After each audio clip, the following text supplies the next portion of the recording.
فرش ادا پر پہلے پہنچنے کے لیے میں تیار ہو جاؤں اور مجلس کو شروع کروانے کے لیے میں پہلے آ جاؤں اور اس کے بعد سوستان کے ساتھ بیٹھ کر کے ہاں میں ہاں ملانے کے لیے میں آ جاؤں اور اس کے بعد ذاکر کو سننے کے لیے آگے جہاں مجھے مل جائے میں آ جاؤں. ہم نے سوچا نہیں سوچا کیونکہ ہم نے اپنے نظریے سے اتنے بڑے بڑے کو کیا کر دیا ہے الگ کر دیا ہے. میرے دوستوں الگ نہ کیجیے, یہ سب اسٹیپ بائی اسٹیپ ایک چین ہے جو کڑی سے کڑی جڑی ہوئی ہے. لیکن آپ توہین ادا نہ کیجیے. توہین ادا کسے کہتے ہیں؟ بہت معذرت کے ساتھ یہ جملہ کہنا چاہتا ہوں, بہت معذرت کے ساتھ یہ باتیں کہنا چاہتا ہوں اور ان لوگوں کو ذمہ دار ٹھہرانا چاہتا ہوں کہ جو فرش ادا چھوڑ کر کے باہر گلیوں کی یا کسی گھر کے سامنے کھڑے ہونے کی زینت بنتے ہیں, ان سے اگر امام حسین علیہ السلام نے سوال کر لیا کہ یہ بتا دے کہ تو تماشا بینوں میں تھا یا اداداروں میں تھا؟ تو تماشا بینوں میں تھا یا اداداروں میں تھا؟ اگر اداداروں میں تھا تو فرش ادا پر ہونا چاہیے تھا. اگر تماشا بینوں میں ہے تو جا محلے کے کسی بھی کونے میں کھڑا رہے, اس لیے کہ تیرا فیصلہ خود ہو جائے گا کہ حسین تجھے نکال کر کے باہر پھینک دیں گے. کیوں؟ اس لیے کہ انہیں تماشا بینوں کی ضرورت نہیں ہے, اداداروں کی ضرورت ہے. ایک سلام کے لیے سمجھ لیں.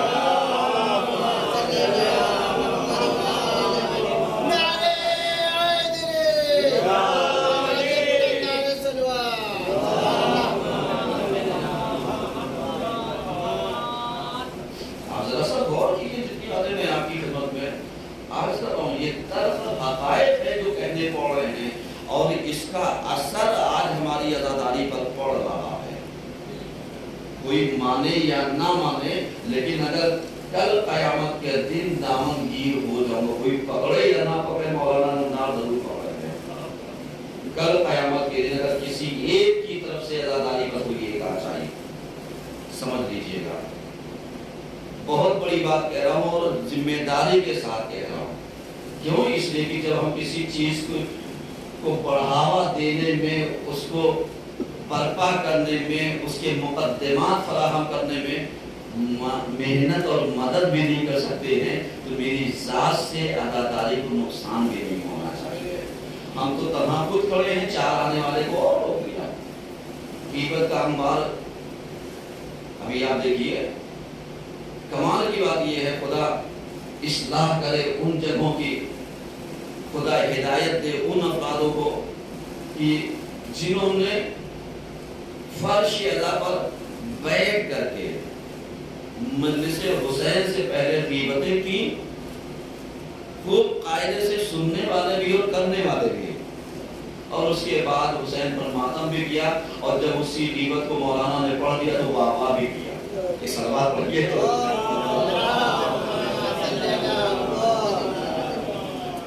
آپ ذرا سا سمجھ لیں نا.